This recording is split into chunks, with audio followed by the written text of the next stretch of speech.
This is Brother Peter with tidbits from the Word. And I'm going to do my daddy. I got my daddy's epitaph. I keep it as a Bible marker in my Bible. My daddy passed on, went on to heaven. He was born August 3rd, 1912, and he went on to heaven April 15th, 1997. He was survived by his lovely wife, who is my mother, Dorothy, who lived another 20-something years. At 96, she went on to heaven. One of the happiest women that ever lived on this earth, and one of the most godly women. She loved the Lord and was always smiling, always talking about the Lord.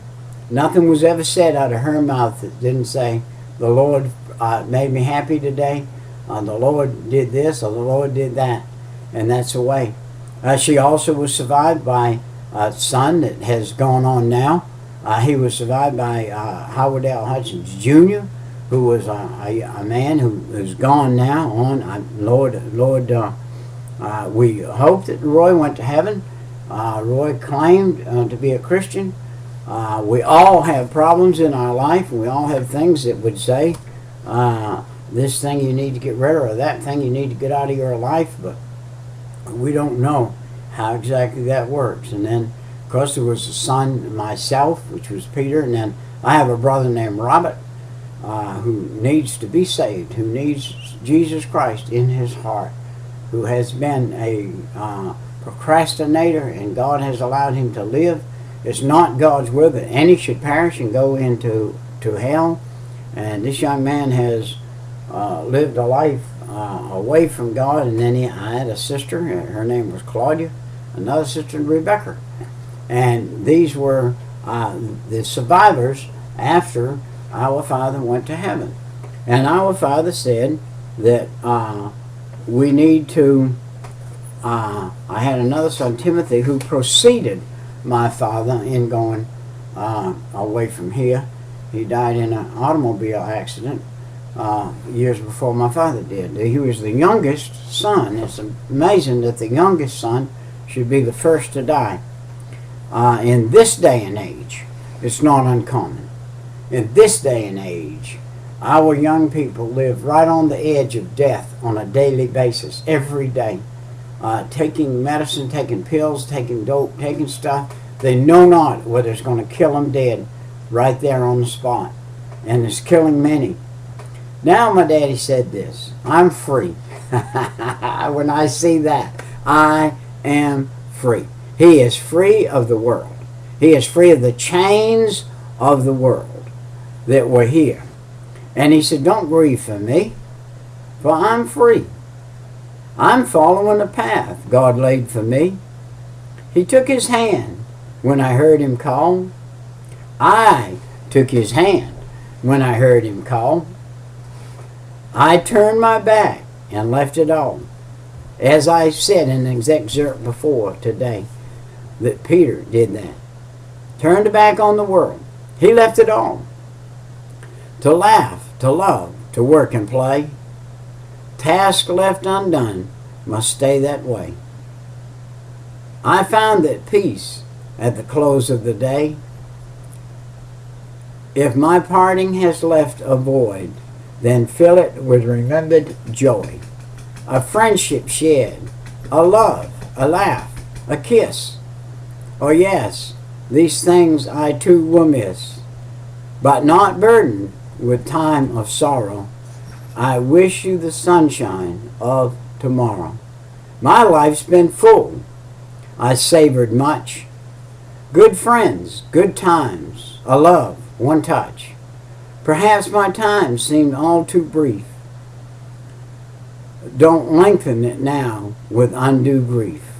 Lift up your heart and share with me. God wanted me now. He set me free. That's my daddy's epitaph. I want that to be mine. I want that to be mine. I'm ready now. I would go today.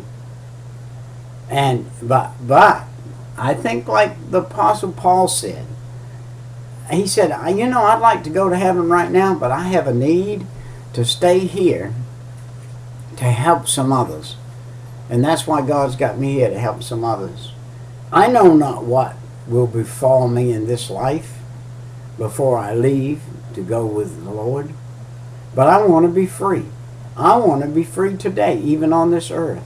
Free in Jesus, to live happily and to live content and to live with what He has for me to live with, and not be grieved or anything about it.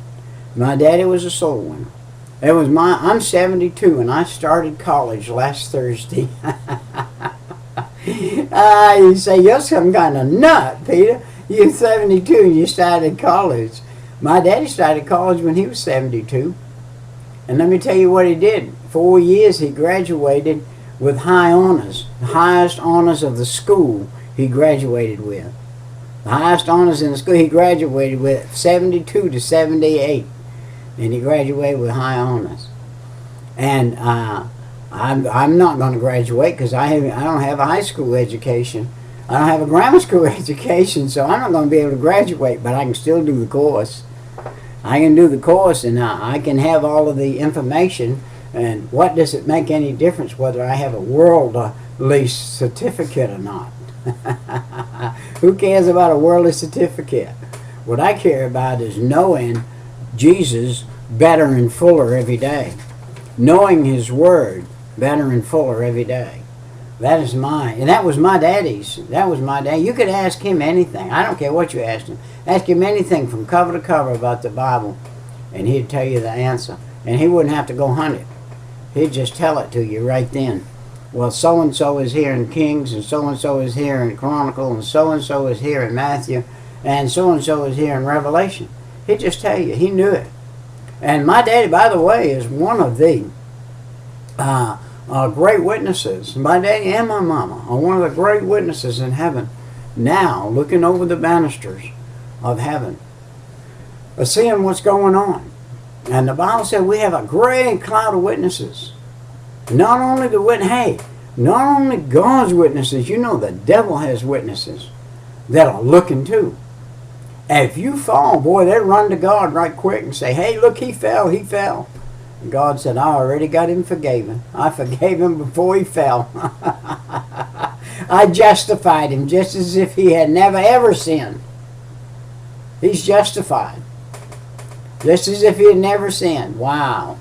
Isn't it good to be able to live under that, not under condemnation? I think about our police today. We have a marauder bunch of police today. They have become where they think that they have to harass everybody in town. They have to be under your thumb. You can't leave my driveway without having one sit up there and make sure you don't go over 25 miles an hour. In my town, everything's 25 miles an hour. You get over that and you're going to pay a ticket. And so we have a tough world today. We have things happening that shouldn't be happening the way they're happening. And so anyway, back into the spiritual realm. I shouldn't bring up the things that cause aggravation in life, but the devil is aggravating. He's aggravating life. Especially, I shouldn't get on this subject, but especially on Sunday. It's a funny thing. Sunday morning, head out for church. We got 25 miles, 30 miles to drive. In that 30 miles, on Sunday morning now, Saturday night, all hell broke loose. Everybody's drunk, riding, and the police aren't doing too much of anything. Sunday morning, people going to church. Every other mile, there's a police car, state patrol coming towards you, a sheriff coming towards you. They're going to get all the church people they can get speeding.